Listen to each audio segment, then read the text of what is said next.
예.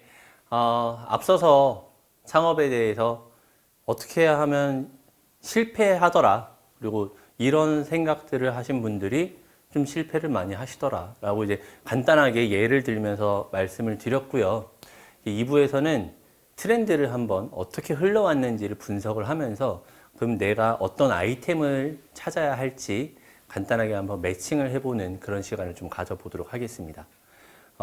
중간에 잘 쉬셨죠? 예, 뭐 이렇게 아무래도 밀폐된 공간이 있으시다 보면은 조금 환기도 필요하고 하시니까 조금 환기하셨으니까 또 적극적으로 참여를 해주시면은 더 좋은 피드백을 드릴 수 있을 것 같습니다. 많이 참여해 주세요. 예. 트렌드 변화에 대해서 한번 말씀을 드려볼게요. 트렌드는 뭐 굉장히 사실은 많이 변화가 되어 왔고 앞으로도 계속 변화할 겁니다. 근데 여러분들 여기서 중요하게 생각하셔야 되는 거는요. 굉장히 중요하지만 트렌드가 거꾸로 말하면 그렇게 중요하지 않을 수 있어요. 왜냐하면은 트렌드라는 거는 의도적으로 누군가가 바꾸는 경우들도 있습니다. 예, 그렇기 때문에 내가 실질적인 흐름에서 어떤 것이 이제 진짜고 어떤 것은 가짜인지를 구분해낼 수 있는 안목도 해안도 필요하다라는 거죠. 첫 번째 트렌드 변화예요. 한 2016년 이후부터 사실 이제 경제 성장이 침체돼 가기 시작하면서부터 일어나는 트렌드입니다. 플랜 Z라고 표현을 합니다. 플랜 Z 혹시 들어보신 분 계신가요? 예전에는 좀 마케팅 용어에서 굉장히 많이 쓰였던 용어예요. 보통 이런 얘기들을 하잖아요. 야, 플랜 A로 가자 하다가 안 될 것 같은데 플랜 B로 가자. 안 될 것 같은데 플랜 C로 가자. 하다 지금 Z까지 왔다는 거예요. 더 이상 뒤로 갈 수가 없는 거의 최후의 보루의 수준에서의 진행되는 일들이다라는 거죠. 그러다 보니까 아무래도 소비자들이 최대한 돈을 적게 쓰기를 시작하고 쓰는 것 대비해서는 많은 만족을 받고 싶어 하기 시작했습니다. 이러면서부터 굉장히 많은 곳에 가성비라는 단어가 뿌리 깊게 내려오기 시작했어요. 가성비 하기 시작했다는 거죠. 근데 물론 가성비가 안 좋은 제품을 선호하는 사람이 어디 있겠어요. 누구나 가성비가 좋은 제품을 선호하죠. 그런데 거꾸로 표현하면 장사를 하는 사람 입장에서는 가성비 좋은 제품입니다라고 표현하면 뭔가요, 그게? 내가 마진 안 좋은 제품이다라는 것밖에 안 돼요. 그러다 보니까 다른 용어를 섞기 시작합니다. 그것이 가심비라는 단어를 같이 써서 붙이기 시작했어요. 가심비라는 거는 마음의 만족을 시켜줄 수 있는 거다라는 하나의 다른 표현인 거죠. 내가 똑같은 돈을 써도 마음의 만족감이 조금 더 커. 내가 이 똑같은 돈을 써도 이 돈이 뭐 환경에 더 도움이 되는 부분이었어. 아니면 내가 똑같은 돈을 주고 음식을 사 먹었는데 이게 유기농이었어. 이게 뭐가 어떻게 좋은 어떤 흐름을 흘러서 온 것이었어라는 스토리를 입히기 시작했어요. 근데 이 스토리를 입힌 것은 누가 무엇을 위해서 입힌 것이다? 말씀드린 것처럼 장사를 하는 사람들이 마진으로서 가성비를 줄 수 없기 때문에 부가적인 혜택을 얹은 거다라고 생각하시는 게 굉장히 중요해요. 그런데 실제로 근데 이 부분에 대해서 소비자들이 일치하기 시작하면은 굉장히 놀라운 파급력을 갖고 오고 있습니다.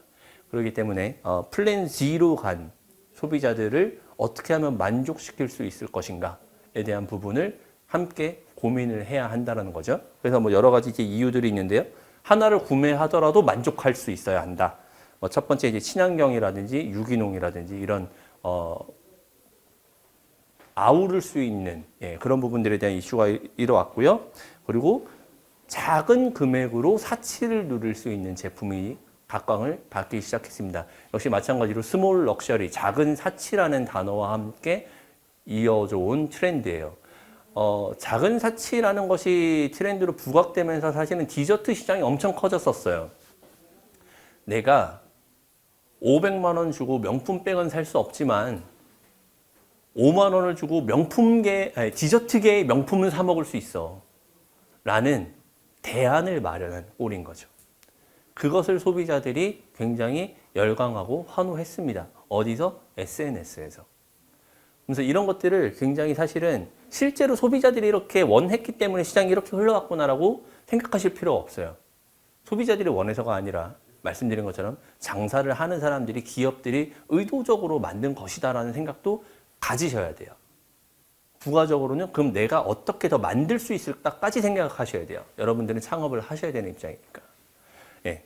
그리고 이제 마지막으로 참여형 소비를 이끌어낼 수 있는 제품들, 브랜드들이 굉장히 소비자의 호응을 얻어냈습니다. 브랜드의 스토리에 대해서 소비자들이 굉장히 민감하게 반응을 하기 시작했다는 거죠. 과거에 제가 어떤 그 대형 프랜차이즈 점주분들께서 이제 브랜드에 대한 갑질 때문에 점주분들께서 너무 힘드셔서 저한테 한번 그 의뢰를 주신 적이 있으셨어요. 어떻게 하면 이것을 타개할 수 있을까? 그래서 제가 협동조합 형태의 프랜차이즈로 가이드를 해서 컨설팅을 해서 실제로 런칭을 한 사례가 있어요. 그때 실제로 점주분들께서 약간 좀 반신반의 하셨었습니다. 협동조합 형태가 생각보다 할 일이 굉장히 많고 조금 번거롭기도 하고, 그리고 뭔가 조합하면 좀 이상한데 뭔가 뭐 조합 뭐 그거 약간 좀 좀 그런 거 아닌가? 라는 약간 뭔지 모르는 그냥 반감들이 조금 있으셨어요. 근데 그것을 타파하기 위해서 실제로 이제 소비자들한테 보여드렸어요. 그때 마침 저희가 어떤 그 굉장히 대형 어떤 페스티벌에 부스를 하나 빌려서 참가를 할 기회를 얻었었는데, 연출물로 조합이라는 걸로 도배를 해버렸습니다. 제가 연출물을 뽑아서 그냥 갖다 붙였어요. 뭐 저희는 조합입니다. 뭐 조합에서 오는 거를, 조합이라는 게 가장 큰 장점이 그거거든요. 그 헤드 오피스, 헤드쿼터, 본사에서 수익을 가져가는 것이 아니라 그게 조합에게 나눠진다는 거죠. 그리고 그것이 결국에 소비자들에게 혜택을 갈 수 있다는 부분이었어요. 그것을 굉장히 강조한 연출물과 그냥 그런 것들로만 해서 단독 부스로서 압도적인 매출을 일으킨 사례가 있었습니다. 그때 직접 그것을 경험을 하시고 나서 마음이 확 돌아오셨었던 사례가 있어요. 장사를 하는 사람이 내가 만든 이념에 녹아들지 않으면 소비자들은 이 사람이 거짓말하고 있다는 걸 누구나 잘 알 수밖에 없어요. 그렇기 때문에 내가 확실하게 녹아든 거를 소비자에게 설득을 하면은 소비자들은 쉽게 설득당하는 게 아니라 이해하고 따라온다는 거죠. 그렇게 해서 이념적인 부분을 소비자들과 함께 공감할 수 있게끔 많이들 노력을 했습니다. 이렇게 플랜 Z로 인해서 많은 소비자들이 최후의 보루에 서 있다. 근데 마찬가지로 이제 창업을 하는 사장님들도 플랜 Z예요. 그렇잖아요. 내가 뭐 수중에 10억 정도 있어요. 그 중에 한 1억 정도 창업에 써야지 라고 생각하시는 분들이 계실까요? 없습니다. 수중에 한 3천만 원 있는데 아파트에 뭐 담보로 대출도 받고 이걸로 끌고 와서 5천만 원 만드신 분들이 대다수예요. 그냥 뭐 예를 들자면. 그러다 보니까 이분들도 사실 뭐 최후의 방어선에 있다라는 거죠. 그렇기 때문에 더더욱 실패를 해서는 안 됩니다. 다시 한번 강조를 드리지만 창업의 실패는요, 여러분들 투자금 없어지는 게 아니에요. 마이너스입니다, 마이너스. 내가 여기서 시작해서 요만큼 얹어서 창업을 했다. 실패를 했을 때 이렇게 내려온다라고 생각하실 수 있어요. 절대 아닙니다. 실패는 여기예요. 그러면 어떻게 되느냐? 원상복구가 불가능합니다. 내가 직장을 다니다가 돈을 까먹잖아요. 뭐 주식을 하다가 까먹을 수도 있고, 뭐 코인을 하다가 까먹을 수도 있고, 뭐 뭔가 투자를 했다가 까먹을 수도 있어요. 그러면은 급여가 나오기 때문에 다시 서서히 올라갈 수는 있어요. 근데 창업을 하다가 실패를 하잖아요. 올라갈 방법이 없어요. 나의 일자리가 동시에 없어지기 때문에. 물론 뭔가 내가 뭐 노동력이 남아 있어서 그때 다시 구직 활동을 할 수 있으신다면 다행이라고 저는 얘기를 해요. 하지만 우리나라의 대부분 창업을 하시는 연령대가 직장을 다니시다가 퇴직을 하고 중간에 제2의 삶을 살기 위해서 시작하신 분들이 대부분이다 보니까 다시 원상복귀를 할 수 있는 여력이 대부분 없습니다. 그러면은 인생이 달라져요. 쉽게 표현하면 신분이 바뀌는 기분이 듭니다. 밑바닥이 없는 낭떠러지를 떨어져 가고 있다라는 느낌을 받을 수 있어요. 그만큼 창업은 위험하고 무서운 일이라는 거죠. 그렇기 때문에 앞서서 말씀드린 실패를 피하는 방법 다시 한번 조금 강조를 드리고요. 자, 그리고 두 번째 트렌드 변화입니다. 이제는 브랜드에 대해서 더 이상 소비자들이 많이 집착을 하지 않게 시작했습니다. 앞서서 말씀드린 부분에서 약간 이어져 오는 부분이에요. 내가 예전에는 어떤 뭐 브랜드가 너무 좋은 거야. 이 브랜드가 뭐 예를 들면 뭐 치킨 하면 뭐 어떤 브랜드가 있고, 피자 하면 어떤 브랜드가 있고, 햄버거 하면 어떤 브랜드가 있었죠. 지금도 물론 있지만, 하지만 이제는 소비자들이 그것만을 쫓아다니지는 않는다는 거죠. 소비자들이 만족할 수 있는 포인트가 굉장히 다양하게 많아졌기 때문에 그런 부분들을 내가 소비자들에게 알릴 수 있는 어떤 영업 공간을 만들 수만 있다면 마찬가지로 소비자들의 많은 공감을 얻어낼 수 있다라는 겁니다. 그리고 더더욱 중요한 것은 브랜드에 대한 반감 효과가 굉장히 커져가고 있다는 거예요. 브랜딩을 하기 위해서는요, 굉장히 수많은 자본을 들입니다. 마케팅을 하고 광고를 하게 되어 있어요. 마케팅이라는 방법도 굉장히 여러 가지 방법이 있죠.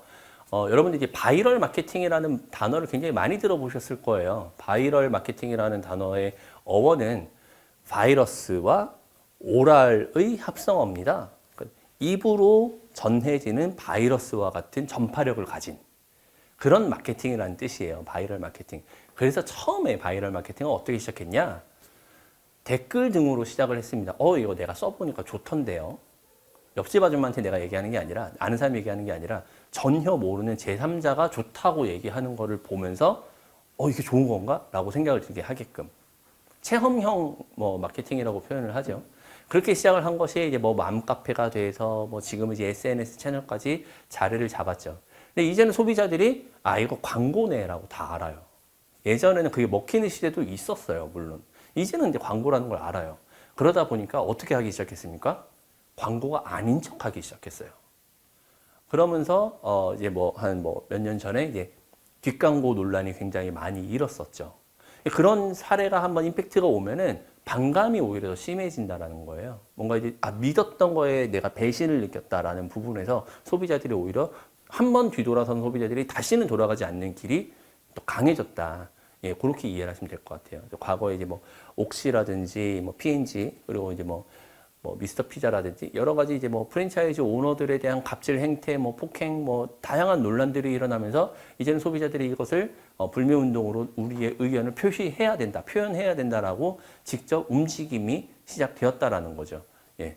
그런 부분에서 내가 이 소비자들에게 호응을 얻을 수 있게끔 어떻게 하는 것이 가장 중요할까 또 한번 같이 생각을 해보시는 게 되게 중요할 것 같습니다. 이것은 굉장히 아이러니한 얘기이긴 하지만 실제로 이제 대부분 본인들이 이제 기술이 없기 때문에 프랜차이즈를 선택을 하시는 경우들이 굉장히 많이 있는데요. 항상 제가 조심해야 된다라고 말씀을 드리는 것들 중에 하나가 프랜차이즈의 경우는 내 잘못이 아닌 남의 잘못으로 나까지 피해를 입을 수 있다라는 굉장히 무시무시한 단점이 있다라는 거예요. 이때까지 굉장히 많은 사례들이 있어요. 이어져 왔고요. 그리고 그런 것들이 결국에 소비자들의 불매운동으로 진행이 돼버리면 아무런 죄 없는 다른 가맹점주들까지 피해를 본다라는 거죠. 어떻게 보면 이것은, 어떤 리스크라는 입장에서 내가 핸들링할 수 있는 리스크와 내가 핸들링할 수 없는 리스크, 어떤 게 비중이 더 큰 게 위험할까요? 당연히 내가 핸들링할 수 없는 리스크의 비중이 높을수록 내가 위험한 거잖아요. 근데 프랜차이즈는 그게 압도적입니다. 그럼에도 불구하고 우리는 대안이 없기 때문에 프랜차이즈를 하고 있다는 거죠. 예, 그 부분까지 명심을 하시고 창업을 준비해 주셔야 됩니다. 예, 다음 장 넘어갈까요? 간단하게 말씀드리면 제가 프랜차이즈가 나쁘다라는 건 아니에요. 프랜차이즈를 어떻게 하면 좋은 프랜차이즈를 고를 수 있는지에 대한 방법도 굉장히 많이 있습니다. 그래서 그런 것까지 감안하셔서 좋은 프랜차이즈를 고르셔야 된다라는 말씀을 드리고요. 자, 이제 트렌드 변화에 이제 최근에 가장 많이 이슈가 되고 있죠. MZ 세대, 예, Z 세대라고 표현을 합니다. 처음에는 Z 세대라고 표현을 했었어요, 원래. Z 세대에서 시작을 해서 그것이 이제 Z 세대라고 하면은 너무 폭이 좁은 거예요. 근데 기업들 입장에서 제일 쉽게 표현은 마케팅쟁이라고 표현을 하는데 마케팅쟁이들이 찾아갑니다. 자, 대표님, 요즘 Z세대가 이슈입니다. Z세대, 그럼 Z세대가 뭔데요? X세대 다음에 이렇게 흘러와서 실제로 이제 이 온라인과 인터넷이 태어나고 나서 이후에 태어난 세대를 이제 Z세대라고 표현을 하는데 그럼 그 세대가 왜 중요한데? 이 세대들이 이제 소비의 핵심이 되는 층이기 때문입니다. 그러면은 걔네 말고는 우리가 신경 안 쓸 거야? 근데 걔네 때문에 우리가 그 전략을 이렇게 가야 돼? 라고 이제 기업 오너들이 생각을 하죠. 그러다 보니까 마케팅쟁이들이 Z세대로는 안 먹힌다는 걸 깨달았어요. 그래서 앞에 M자를 붙입니다. MZ세대로 변했어요. 그러면서 밀레니엄 세대와 Z세대를 결합을 했어요. 그래서 MG세대로 가게 된 거죠. 그러면서 예전에는 저만 하더라도 어릴 때 이제 알파벳을 배울 때 G를 Z라고 표현을 했었거든요. 그러다가 이제는 그렇게 배우지 않는다라는 걸 보면서 이것이 어떻게 보면 이제 기성세대와 젊은 세대를 구분하는 하나의 또 지표가 됐어요. 그러면서 MZ 세대로 완벽하게 자리가 잡힙니다. 더 이상 이제 Z라는 단어를 사용을 하지 않게 된 거죠. 근데 이게 일단은 시작은 Z 세대이기 때문에 Z 세대에서부터 이해를 하고 넘어가셔야 된다는 거예요. 이들의 특징은 말씀드린 것처럼 디지털 네이티브입니다. 태어나면서부터 디지털에 익숙해져 있다. 지금 제가 나눠드린 자료를 보시면은 1995년 이후 출생을 한 분들은 확실한 G세대라고 표현을 해요. 여기 혹시 계신가요? 95년 이후에 태어나신 분들? 네 분 계시네요. 예, 이분들은 디지털 네이티브이신 거죠. 나머지는 다 디지털 유목민들입니다. 우리가 살다 보니 디지털에서 태어났어요. 그래서 우리가 거기로 흘러가서 지금 함께 경험을 하고 있는 사람들인 거예요. 아예 못 겪어보신 분들은 이제는 없잖아요. 그죠? 그러니까 대부분 이제 우리는 디지털 유목민들이고 이분들은 디지털 네이티브라는 거죠. 뭐 굉장히 다양한 지표들이 있어요. 요즘에 이제 지금 이제 이분들보다 더 어린 세대들은 키보드 타자보다 핸드폰 타자가 더 빨라요. 이게 더 익숙한 거죠. 예. 그리고 여기 계신 분들도 아시는 분들 계시겠지만 천지인 예전에는 저희 타자 많이 쳤잖아요. 핸드폰으로. 그런 거 모릅니다. 이제 무조건 커티죠. 이제 예. 그런 식으로 이제 세대 간 약간 그 변화가 일어나고 그러므로 함으로써 사고 방식과 행동하는 양식들이 굉장히 많이 바뀌어 간다는 겁니다. 이제는 시간이 너무 없어요. 너무 빨리빨리 결정을 내려야 돼요. 그러다 보니까 예전에 이제 유행을 해오던 영상물들이 숏클립으로 가기 시작하고요. 과거에는 우리가 TV밖에 없었어요. 그래서 가로 화면밖에 안 봤거든요. 그러다 보니까 TV에 익숙해서 그 비율이 모니터로 가고 그러다 보니까 영상물들이 다 그 비율에 맞춰져 있었는데 이제는 이거에 익숙하잖아요. 세로에. 핸드폰 비율에 익숙하잖아요. 그러면서 세로형 영상물들이 더 각광을 받기 시작합니다. 그러면서 이제 이슈가 된 게 틱톡이라는 플랫폼이 이슈가 됐었죠. 그러면서 이제 유튜브에서 최근에도 세로형 영상을 굉장히 많이 중요하게 생각을 하고 있어서 오고 있는 겁니다. 그것이 왜냐? 소비자들이 그거에 더 익숙하니까. 근데 그러면은 저희 같은 유목민들은 거기 그냥 쫓아가야 되는 입장인 거예요. 또 뭐가 변했어. 나 어제 페이스북 가입했는데 또 몇 년 지났더니 또 인스타 가입하래요. 또 인스타 가입했더니 또 뭘 가야 돼요.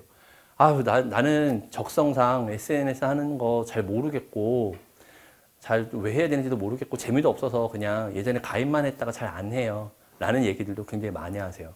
근데 창업하시는 분들한테 저는 무조건 해야 됩니다라고 강조를 드려요. 왜냐? 소비자들이 다 하니까.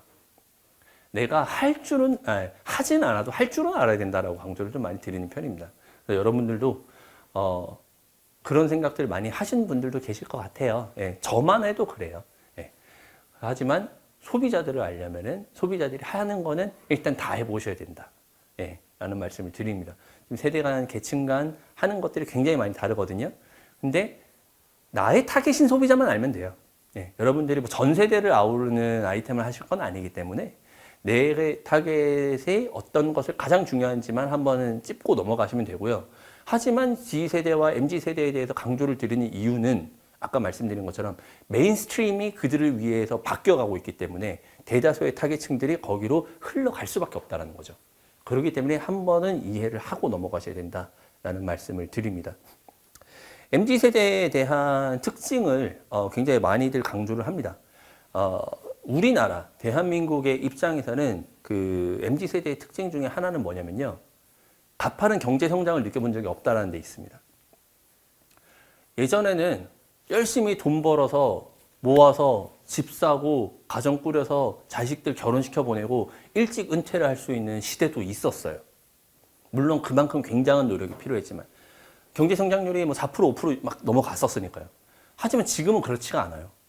경제 성장률이 높지 않은 시대에서 태어났고 심지어 태어나자마자 IMF를 겪은 세대들입니다.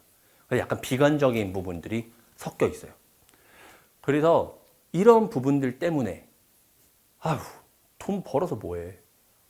열심히 월급 받아서 모아서 뭐해. 여기서 내가 월급 200만 원, 300만 원 모아봐야 뭐해. 서울 강남의 아파트가 30억이라는데 라는 괴리감이 생기기 시작한 거죠. 그러면서 어떻게 됐느냐? 앞에서 이어온 이념들이 이어집니다. 30억짜리 아파트는 살 수 없지만 한 개 5만 원짜리 마카롱이라도 사 먹어야겠다. 내가 부릴 수 있는 사치를 내 손에서 어떻게든 해보려고 노력을 하기 시작한 거라는 거죠. 그러면서 동시에 욜로가 찾아왔습니다. 어차피 뒤가 없다라고 어떻게 보면 생각을 하게 된 거죠. 근데 사실은 이것도 제가 앞서서 말씀드린 것처럼 정말 그들이 생각했었을까? 라는 생각을 한 번은 해보셔야 된다는 거예요. 기업들은 어떻게든 소비를 일으켜야 돼요. 그러니까 우리가 돈을 버니까. 뽐뿌질을 하는 겁니다. 쉽게 표현하면. 여러분들 어차피 한 번뿐인 인생이에요. 여러분들 월급 받아가지고 어차피 집 못 사요. 그냥 우리 해외여행이나 한번 갑시다. 우리 그냥 좋은데 여행이나 갑시다. 우리 맛있는 거 먹읍시다. 그래가지고 찍어서 내가 행복하게 살고 있다고 남들한테 자랑합시다 하면서 SNS에 게시를 막 부추기는 거죠. 그러다 보면 근데 결국에는 지금은 이제 그런 시대에서 다시 약간 좀 현실적으로 좀 돌아온 것 같아요. 제가 봤을 때 약간 체감하는 부분에서 젊은 친구들이나 아니면 이제 욜로를 굉장히 지향하셨던 분들께서 아 이제는 약간 좀 그래도 우리가 몇 년 살겠어요, 여러분. 우리가 사는 이 삶이라는 게 그만하고 싶다라고 해서 게임 캐릭터처럼 내 맘대로 그만둘 수 있는 게 아니잖아요. 이제 우리는 100세 시대를 살고 있습니다. 저희 친할머니가 실제로 104세에 돌아가셨어요. 그러면은 뭐 적어도 저는 할머니보다는 오래 살지 않을까요? 뭐 제가 뭐 중간에 어떤 사고나 뭐 어떤 일이 있지 않으면은 의학이 과학이 그만큼 계속 발달해 가니까 그러면 우리는 그만큼 살 수 있을 만큼 경제 활동을 하거나 아니면은 버틸 수 있는 여력을 만들어야 되는데 당장 우리가 어떻게 흘러갈까요? 이러한 마케팅의 뽐뿌질에 의해서 가다가는 답이 없다라는 걸 느끼고 돌아서기 시작하셨다라는 거예요. 그러면서 굉장히 현실적인 소비를 또 시작하기 시작했습니다. 그러면서 이제 일코노미가 굉장히 이슈가 되기 시작했죠. 일코노미라는 거는 1인 가족, 혼자 사는 경제, 숫자 1과 이코노미의 합성어가 굉장히 이슈가 되기 시작했습니다. 그러면서 일코노미가 이제 집중이 되면서요. 나 하나의 그 개체로서의 독립성들이 굉장히 강해지기 시작했습니다. 서로의 취향이 굉장히 많이 달라져 가고 있고요. 근데 많이 달라져 가고 있는 만큼 서로의 취향을 존중해 주기 시작했습니다. 이러한 그 하나의 개체가 굉장히 다양하게 독립돼 가는 부분은 우리가 누구를 쫓아가야 되는지 굉장히 좀 혼란스러울 수는 있어요. 하지만 이제 그 점점 규모가 과거에 뭐 저희 어릴 때만 하더라도 대형마트에 가서 잔뜩 뭐 장 보면은 그게 싼 거니까 한 개짜리 소포장짜리 사는 것보다 10개짜리 대포장 사면은 더 싼 거니까라고 생각하면서 막 사서 쟁여놓고 막 그랬었거든요. 하지만 이젠 그렇지 않다라는 거죠. 소포장 그리고 소규모로 내가 먹을 수 있는 만큼만 사고 그만큼 받기 위해서 신선 배달, 새벽 배달, 다양한 이제 물류에 대한 변화들까지 이루어졌다라는 거죠. 예, 그런 소비자들의 트렌드를 읽고 내가 어느 소비자를 향해 타겟을 세워야 될지에 대해서 함께 고민을 하셔야 된다는 겁니다. 물론 이제 뭐 욜로라는 부분은 굉장히 만족할 수 있는 삶을 즐기자라는 부분이기 때문에 굉장히 중요하게 이루어져 가고 있어요. 저도 굉장히 중요하고 좋게 생각을 하는 부분이 있습니다. 하지만 이제 뭐 뒤는 좀 생각을 하고 가고 있죠. 동시에 이제 워라밸이 많이 동시에 이슈가 되는 거죠. 워라밸이라는 것은 결국에 이제 워크 앤 라이프 밸런스의 약자인데요. 제가 직장 생활을 할 때가 벌써 지금으로부터 한 뭐 15년 전 정도가 되는데, 그때 저희 회사가 나름 이제 외국계 회사였어요. 영국 회사였었는데, 그때는 이제 워라밸이라는 표현을 안 했고, 워크 앤 패밀리 밸런스라는 그 직장 내에 그런 캠페인이 있었습니다. 그럼 이렇게 일과 가족 간의 밸런스를 맞추자라고 회사에서 정해졌는데, 그 옆에 있는 팀장이 우스갯소리로 얘기를 하더라고요. 워크 앤 패밀리 밸런스를 맞추려면 가족까지 다 데리고 와서 일을 해야 된다. 세상에 퇴근이라는 게 어딨냐라는 얘기를 실제로 이제 하던 시대가 있었어요. 제가 직장을 다닐 때만 하더라도 그랬다는 거죠.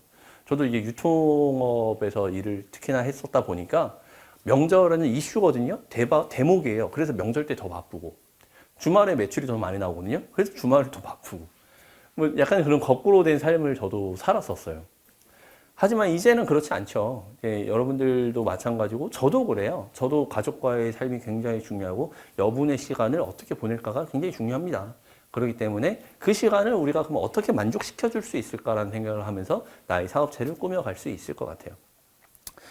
트렌드는 계속해서 변화합니다. 말씀드린 것처럼 계속해서 변화하고 변화해 갑니다. 하지만 중요한 거는 실제로 소비자가 그렇게 변화를 하고 있는 것인지 아니면은 기업들이 의도적으로 변화하게 시키는 것인지 혹은 마케팅쟁이들이 옆에서 뽐뿌질을 하는 것인지에 대한 분명한 판단은 좀 필요한 것 같아요. 이제 우리가 아무리 창업을 하더라도 우리는 항상 동시에 소비자입니다. 소비자임과 동시에 창업을 해서 사업체를 이뤄가는 사람일 수밖에 없기 때문에 양쪽의 입장에서 동시에 생각을 해보실 필요가 있다는 거죠. 그런 부분에서 우리는 항상 팔로워이자 리더의 역할을 할 거예요. 여러분들이 이제 직장에서는 리더가 있어요. 그리고 내가 이제 뭐 밑에 부하 직원이 있어요. 그래가지고 이제 쭉 수직적으로 만약에 뭐 이루어지지만 우리는 이제 그렇지는 않습니다. 우리가 창업을 하고 어떠한 뭐 내가 사업체를 만들게 되면 이제부터는 나는 어떻게 보면은 약간 고독한 리더로서의 자리를 계속해서 걸어가게 될 것 같아요. 근데 하지만 말씀드린 것처럼 팔로워여야 합니다. 시장의 흐름과 소비자를 쫓아갈 수 있는 리더여야 한다는 거죠. 제가 이제 리더십 강의도 많이 하는 편인데 리더에 대한 모습도 굉장히 많이 변화했어요. 시대에 따라서. 예전에 어떤 리더가 좋은 리더냐라고 물어봤을 때 내 뒤통수만 보여줘도 내 뒤에 있는 사람들이 나를 믿을 수 있는 사람, 그러니까 믿음직한 뒤통수를 보여줄 수 있는 사람이 좋은 리더라고 표현을 했었습니다. 제가 이제 뭐 여러분들께 나눠드린 교재에는 이제 군대에서 행군을 하는 사진을 제가 첨부로 넣었는데 이게 뭐 이렇게 산악 행군을 해요. 군대에서는. 그러면은 그 행군을 많이 간 사람도 있고 처음 간 사람도 있어요. 처음 가는 사람들은 대부분 이제 뒤에서 쫓아가는 입장이겠죠. 그런데 쫓아가면서 생각을 합니다. 어디로 가는 거야? 이 길이 맞나? 라는 생각을 하면서 가요. 중간쯤 있는 사람들은 한두 번 경험은 해보았지만 아직까지 확신은 없는 사람들이에요. 맞는 것 같은데? 라는 생각을 하면서 갑니다. 하지만 앞에 있는 사람은 이 길이 맞아. 나를 믿고 따라와. 라고 하면서 간다라는 거죠. 근데 이것이 모두 똑같은 생각을 하면은 속도가 나죠. 빨라져요. 하지만 중간중간에서 의심과 이탈이 하기 시작하면은 속도가 느려지고 방향이 이탈될 가능성이 있다는 겁니다. 그래서 과거에는 말씀드린 것처럼 믿음직한 뒤통수를 보여주는 리더가 올바른 리더였다면, 자, 이제는 어떤 리더가 올바른 리더냐라고 만약에 저한테 물으신다면, 제가 리더라는 예를 들었을 때 제2의 저를 만들 수 있는 리더여야 한다라고 말을 합니다. 소수의 맨파워에 의해서 돌아가는 조직은 그 사람 없이는 망가지기 마련이에요. 그래서 대부분의 장사하는 사장님들이 가게를 못 떠납니다. 제가 자리만 비우면요, 직원들이 맨날 뭐 하고 있고 저거 하고 있고 뭐 알바들 맨날 뭐 늦게 출근하고 어쩌고 라는 얘기를 입에 달고 사세요. 자, 그거는 누구의 잘못이냐? 사장님이 잘못이에요. 늦게 온 알바의 잘못이 아니에요. 늦게 오면 안 된다라고 교육을 하셔야 되는 게 사장님의 역할이라는 거죠. 그럼 그 친구는 근데 일을 하는 사람 입장에서 정해진 시간 동안만 일하는 게 너무 당연한 거고 시키는 일만 하는 게 당연한 거예요. 내가 일을 찾아서 하는 게 당연한 건 아니에요. 근데 시켰는데 안 해요. 그런 문제는 있죠. 그러면 그 친구가 문제가 있는 거겠죠. 그렇기 때문에 사장님은 귀찮더라도 10번 얘기해서 10번 지시를 하고 10번 교육을 하셔야 된다는 거예요. 근데 그거를 안 하시면서 일을 안 하는 친구를 탓해요. 그거는 누가 역량이 모자란 거다? 사장의 역량이 모자란 거다라고 저는 말씀을 드립니다. 조금 더 귀찮더라도 내가 한 번 더 움직이고 내가 한 번 더 말할 수 있는 사장이 되셔야만 제2의 내가 만들어진다는 거죠.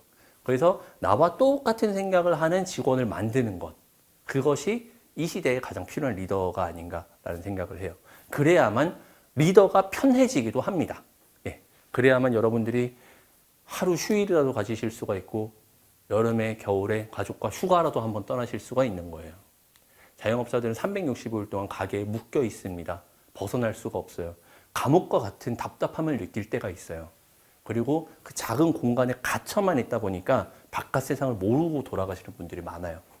항상 제2의 내가 있어야만 내가 더 중요한 일을 할 수 있다라는 얘기를 드립니다. 이 정도 이제 아이템을 어떻게 보면 선정할 수 있는 방법, 그런 부분들, 그리고 이제 내가 사장으로서의 역할 할 수 있는 부분들을 다시 한번 좀 되짚으면서 처음에 내가 썼던 시놉시스가 정말 올바른 시놉시스였을까? 라는 생각들을 다시 한번 이제 해보셔야 된다는 거죠. 지금 이제 오늘 제가 해드리는 강의는 굉장히 압축본이다 보니까 이게 뭐 좀 짧았다라고 하지만 예를 들면은 제가 여러분들 한 10번은 만났어야 돼요. 그래서 10번째 만났을 때 이 질문을 다시 드리는 겁니다. 여러분들 처음 생각하셨었던 목표와 계획, 시놉시스, 내가 만들려고 하는 사업체가 올바른 방향이 맞습니까? 라고 준비를 하는 과정에서 한번 되짚어 볼 필요가 있다는 거죠. 그렇게 함으로써 뭔가 잘못했었구나, 혹은 내가 잘했었구나, 이거 좀 부족했었구나, 넘쳤었구나 라는 알면서 조금 더 쳐내갈 수 있는 부분이 있습니다. 마지막으로 이제 강의를 좀 마무리를 할게요. 이제 여러분들은 조직을 만드시면서 하나의 개체를 만드신다라고 제가 아까도 말씀을 드렸어요. 그러면서 우리는 팀워크가 좋아, 팀워크가 좋아, 이런 얘기들을 많이 합니다. 우리 이제 팀 단위로 움직일 거예요. 어차피 이제 하나의 회사라는 것도 거대한 하나의 팀입니다. 팀워크라는 단어를 보세요. 한 개의 단어지만 팀이 일한다라는 뜻입니다. 예, 팀워크라는 뜻이잖아요. 그건 팀이 일한다라는 뜻이에요. 우린 팀워크가 좋아 라는 얘기는 우리 팀이 하나의 진짜 생각을 가지고 똑같이 일을 하는 그러한 모습을 표현하고 있다는 게 팀워크가 좋아라는 거예요. 가정이 화목하려면요, 여러분들 가족이 화목하려면은 아빠는 아빠로서 일을 또 열심히 해주시고, 엄마는 엄마로서 일을 잘해주시고, 또 첫째는 첫째로서 또 역할을 다 하고, 둘째는 둘째로서 역할을 다 해야만 가족이 화목하고 행복하게 돌아갑니다. 근데 우리 아빠는 맨날 술 먹고 늦게 들어오고, 뭐 새벽에 늦게 들어오고, 그럼 가족이 화목할 수가 없죠. 아빠가 아빠 같지가 않은데. 또 엄마도 막 좀 너무해요. 뭐 여러 가지 뭐 예를 좀 너무 극악스러운 예는 제가 뭐 안 드리겠지만, 애들도 막 나가고, 뭐 아무래도 오은영 박사님 한번 만나야 될 것 같고, 막 이런 일이라면 화목할 수가 없어요. 가족도 마찬가지로 각자 구성원이 해야 될 일을 해야 되는 것처럼 여러분들이 만드시는 조직은 여러분들이 조직원들이 해야 되는 일을 해야 됩니다. 근데 그 해야 되는 일을 누가 만들어주냐? 사장님들이 만들어주신다는 거죠. 여러분들이 만들어주셔야 되고, 그것을 교육을 통해서 그것까지 이끌어내셔야 하는 능력까지 갖추셔야 된다. 그게 사장으로서의 역할이다라고 말씀을 드립니다. 저는 사장님들이 특별히 뭐 요리를 잘하고, 뭐 음식점이라고 예를 든다면 요리를 잘하고 서빙을 잘하고 서비스를 잘 해야 된다라고까지는 얘기를 안 해요. 말씀드렸던 것처럼 조직원을 잘 컨트롤할 수 있는 게 가장 1순위예요. 그런데 물론 그러려면 내가 능력이 좋아야 돼요. 내가 이 사람보다 일을 잘 해야만 이 사람이 내 말을 잘 듣기는 해요. 그러다 보니까 자동적으로 내가 요리도 제일 잘하는 사람이 되고, 서비스도 잘하는 사람이 되고, 뭐 서빙도 제일 잘하는 사람이 되고, 뭔가 문제가 생겼을 때 해결할 수 있는 만능 박사가 되게끔 마련입니다. 안 그런 사람은 조직원들이 잘 따라오지가 않거든요. 근데 안 그래도 돼요. 근데 나 말고 그거 할 줄 아는 사람만 잘 알아도 돼요. 그래서 문제가 생겼을 때, 그거 어디에 연락해서 어떻게 해결해 라고 말 한마디만 할 줄 아는 사람이어도 어느 정도는 또 갖출 수가 있다라는 거죠. 그런 부분들까지 여러분들이 이제 조금 더 마음가짐을 한번 해보시면 좋을 것 같아요. 세상에서 이제 가장 먼 길이 어디냐? 라고 이제 뭐 질문을 드리면요. 머리에서 발까지 가는 길이다라고 저는 배웠어요. 우리가 머리로는 생각을 많이 해요. 이해도 하고 알고 있어요. 하지만 그걸 내가 실천까지 하는 데는 쉽지가 않습니다. 오늘 제 강의에서도 여러분들께서 뭐 많이 공감을 하신 부분도 있으실 거고, 뭐 좀 덜 하신 부분도 있으실 거고, 또 알게 되신 부분도 있을 거고, 요거는 되게 중요하다라고 느끼신 부분도 있을 거예요. 근데 그게 그렇게 알고 넘어가는 게 끝이 아니다라는 말씀을 꼭 드려요. 여러분들이 뭐라도 하나 알게 되었으면은 그것을 실천을 하지 않으면 아는 것이 아닙니다. 예, 반드시 알고 넘어가시고 그것을 내가 실천을 할 수 있어야 된다라는 말씀을 많이 드려요. 실천을 하기 위해서는 우리의 가장 중요한 목표가 있어야 됩니다. 내가 목표가 있어야 되고 그것을 쫓아갈 수 있어야만 실천을 해요. 자, 그래서 마지막으로 이 강의를 마무리하기 전에 여러분들께서 목표를 어떻게 세워야 되는지에 대해서만 말씀을 드리고 마무리를 하겠습니다. 여러분들이 목표를 세우셔야 돼요. 창업을 하려면은 우리의 최종 골이 있어야 됩니다. 자, 근데 목표는 어떻게 세워야 될까요? 목표는 저는 간단하게 스마트하게 세워야 된다라고 강조를 드립니다. 자, SMART, 스마트하게 목표를 세워야 됩니다. 자, S는 specific, 세부적으로 구분을 할 수 있어야 되고요. M, measurable, 측정을 할 수 있어야 됩니다. 목표가 막연하면 안 돼요. 그건 목표가 아니라 꿈이에요. 예를 들어서 난 10억 부자가 될 거야 하고 아무것도 안 할 수밖에 없어요. 왜냐? 10억 부자가 되기 위해서 내가 어떻게 해야 될지를 모르겠어요. 근데 스페시픽하고 measurable 해야 돼요. 측정할 수 있어야 된다는 거죠. 무엇을 측정할 수 있느냐? 내가 목표를 달성하고 있는지 아닌지에 대한 중간 단계를 측정할 수 있어야 된다는 겁니다. 그리고 A, 액션이 있어야 된다는 거죠. 내가 생각만으로 하는 것이 아니라 내가 실제로 움직임으로써 이것을 달성할 수 있는 것인지. 그리고 R, realistic, 현실적이어야 한다는 겁니다. 내가 그냥 마냥 어떤 목표를 세운다라고 해서는 달성할 수가 없어요. 현실적이어야 된다는 거죠. 그리고 마지막으로 T, 타임라인. 타임라인에 의해서 움직여야 된다는 거죠. 끝이 없는 목표는 목표가 아닙니다. 그렇기 때문에 여러분들께서는 장기적인 목표를 먼저 세우시고요. 거꾸로 그 장기적인 목표를 달성하기 위한 단기적인 목표를 아래 깔아두세요. 그리고 그 단기적인 목표를 달성할 수 있기 위한 단기적인 목표가 또 하위에 딸려오는 거죠. 그러다 보면 여러분들이 당장 오늘 할 일, 당장 내일 할 일이 나옵니다. 그렇게 하면은 하나씩 달성을 해 가실 수가 있고요. 달성을 해가면서 오는 성취감으로 인해서 내가 한 발짝 더 나아갈 수 있어요. 사람은 한 번씩은 들어보셨을 거예요. 매슬로우의 6대 욕구 이런 얘기를 많이 해요. 근데 거기서 되게 중요한 게 누가 나를 알아주는 거랑 내가 성취해 가는 거예요. 그게 사람이 굉장히 욕구가 크다라는 거죠. 내가 목표를 세웠는데 그거를 달성을 했어요. 그만큼 나에게 달콤한 건 없습니다. 창업을 하기까지 여러분들께서는 목표는 창업일 거예요. 장사를 시작하는 거가 목표일 거예요. 근데 그거 아닙니다, 여러분들. 여러분들의 목표는요, 장사를 시작하는 게 아니라 잘하는 거잖아요. 시작은 할 수 있어요. 잘 해야죠. 잘하는 창업을 할 수 있게 하기 위한 목표까지 세우셔야 된다는 거예요. 그러면은 장사를 하면서 그날 해야 될 일이 나옵니다. 그거에 대한 하루하루의 목표까지 세우시고 달성을 하시고 약간 챌린지하게끔 목표도 줘가시면서도 달성해 보시고 여러 가지를 달성을 해 보시면서 여러분들께서 최종 골을 향해서 가신다면은 적어도 내가 어쩌다 보니까 이러고 있지? 라는 말은 안 하실 거예요. 여러분들 인생은 여러분들이 주인공이잖아요. 그런데 어떻게 이렇게 이런 걸 하시게 되셨어요? 라는 질문을 했을 때 잘 모르겠어요. 어쩌다 보니까 이렇게 왔어요. 처음에는 제가 이런 생각을 안 했는데 하다 보니까 이렇게 왔어요. 라는 얘기는 저는 안 했으면 좋겠어요. 저는 원래 이런 목표가 있어서 이렇게 해왔었고, 물론 해오다가 이러한 이슈들이 있어서 약간 중간에 조금 다른 길을 오긴 했지만, 그래도 제가 처음 세운 목표대로 이렇게 흘러올 수 있었습니다. 라고 본인이 주체적인 길을 세워서 그것을 걸어가실 수 있는 그런 분들이 될 수 있었으면 좋겠습니다. 자, 오늘은 여기까지 제가 준비한 내용이고요. 강의를 잘 들어주셔서 굉장히 감사합니다.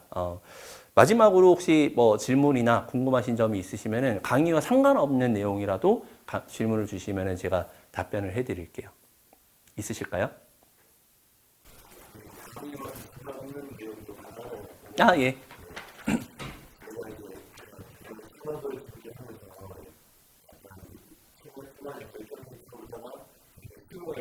네.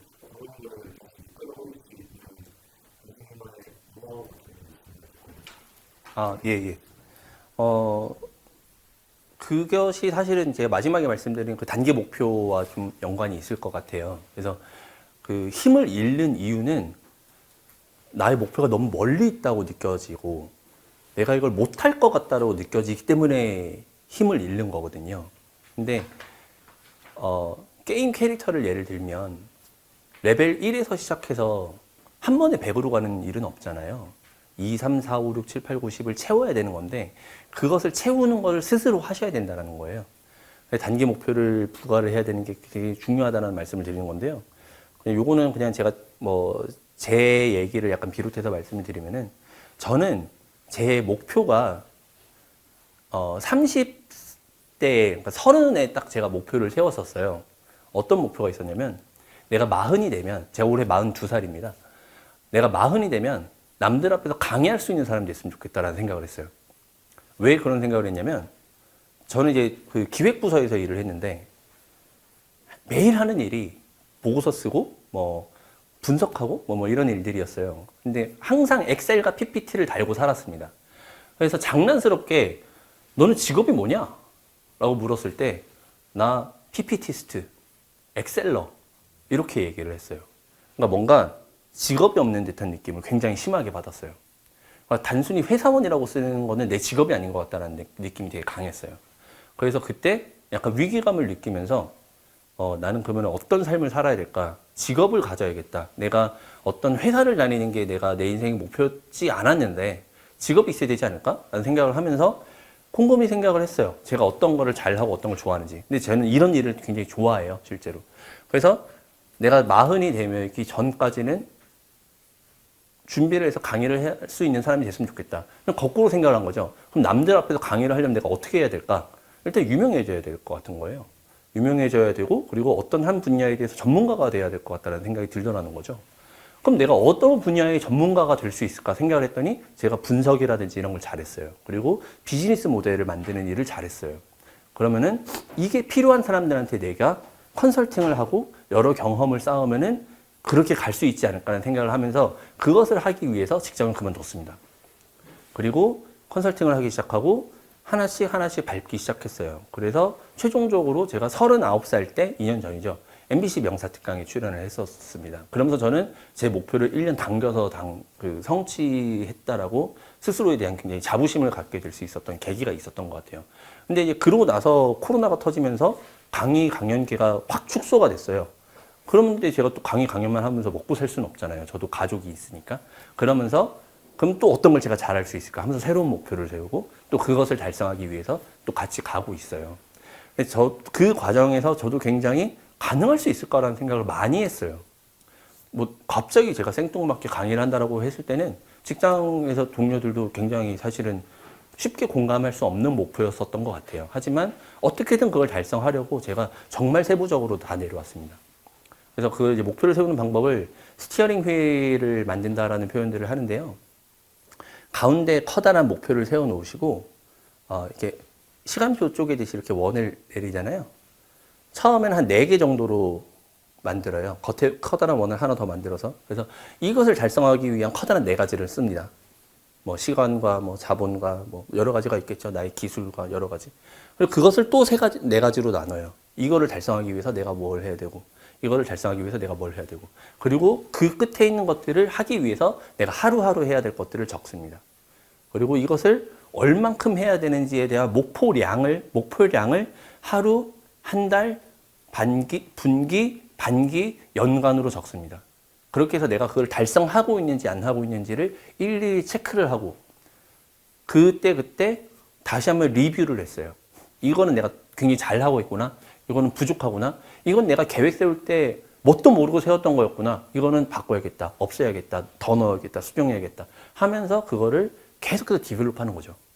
여러분들의 장기적인 목표는 지금 너무 막연해요. 어떻게 보면은 내가 그걸 어떻게 세워? 우리가 당장 내일도 모르는데 라는 생각을 할 수가 있어요.